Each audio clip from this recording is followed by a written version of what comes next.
യേശുക്രിസ്തു പറഞ്ഞ വളരെ ചെറിയതും എന്നാൽ വലിയ അർത്ഥവത്തുമായ ഒരു ഉപമയാണ് നിലത്ത് ഒളിപ്പിച്ചുവെച്ച നിധി. ഇത് മത്തായിയുടെ സുവിശേഷത്തിൽ മാത്രമാണ് രേഖപ്പെടുത്തിയിരിക്കുന്നത്. ഒളിപ്പിച്ചുവെച്ച നിധിയുടെ ഉപമ സ്വർഗരാജ്യം നിലത്ത് ഒളിപ്പിച്ചുവെച്ചിരിക്കുന്ന നിധിയോട് സദൃശമാകുന്നു. അത് കണ്ടെത്തിയ മനുഷ്യൻ അത് മൂടിവെച്ചു. പിന്നെ സന്തോഷത്തോടെ പോയി തനിക്കുള്ളതൊക്കെയും വിറ്റ് ആ നിലം വാങ്ങി. ഈ കഥയുടെ സാരം: അക്കാലത്ത് ബാങ്കുകളോ സുരക്ഷിതമായ ലോക്കറുകളോ ഇല്ലാത്തതിനാൽ യുദ്ധങ്ങളോ മറ്റു വിപത്തുകളോ ഉണ്ടാകുമ്പോൾ ആളുകൾ തങ്ങളുടെ സമ്പാദ്യം, സ്വർണമോ നാണയങ്ങളോ രഹസ്യമായി മണ്ണിൽ കുഴിച്ചിടാറുണ്ടായിരുന്നു. ആ പശ്ചാത്തലത്തിലാണ് യേശു ഈ കഥ പറയുന്നത്. കഥാസാരം: ഒരു സാധാരണക്കാരനായ മനുഷ്യൻ തന്റെ ജോലിക്കിടയിലോ മറ്റോ ഒരാളുടെ നിലത്ത് ഒളിപ്പിച്ചു വെച്ചിരിക്കുന്ന ഒരു നിധി അവിചാരിതമായി കണ്ടെത്തുന്നു.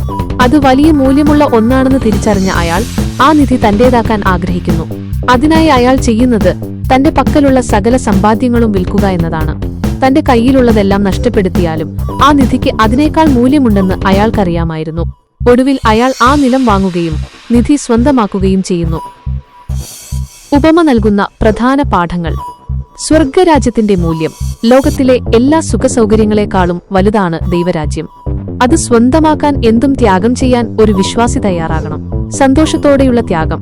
നിധി കണ്ടെത്തിയ മനുഷ്യൻ തന്റെ വസ്തുക്കൾ വിറ്റത് സങ്കടത്തോടെയല്ല, മറിച്ച് സന്തോഷത്തോടെയാണ്. ദൈവത്തെ കണ്ടെത്തുന്ന ഒരാൾക്ക് ലോകകാര്യങ്ങൾ ഉപേക്ഷിക്കുന്നത് വലിയൊരു നഷ്ടമായി തോന്നില്ല. തിരിച്ചറിവ്: എല്ലാവരും ഈ നിധി കാണുന്നില്ല. അത് കണ്ടെത്തുന്നവൻ അതിന്റെ മൂല്യം തിരിച്ചറിയുകയും അത് കൈക്കലാക്കാൻ ഉടനടി പ്രവർത്തിക്കുകയും ചെയ്യുന്നു.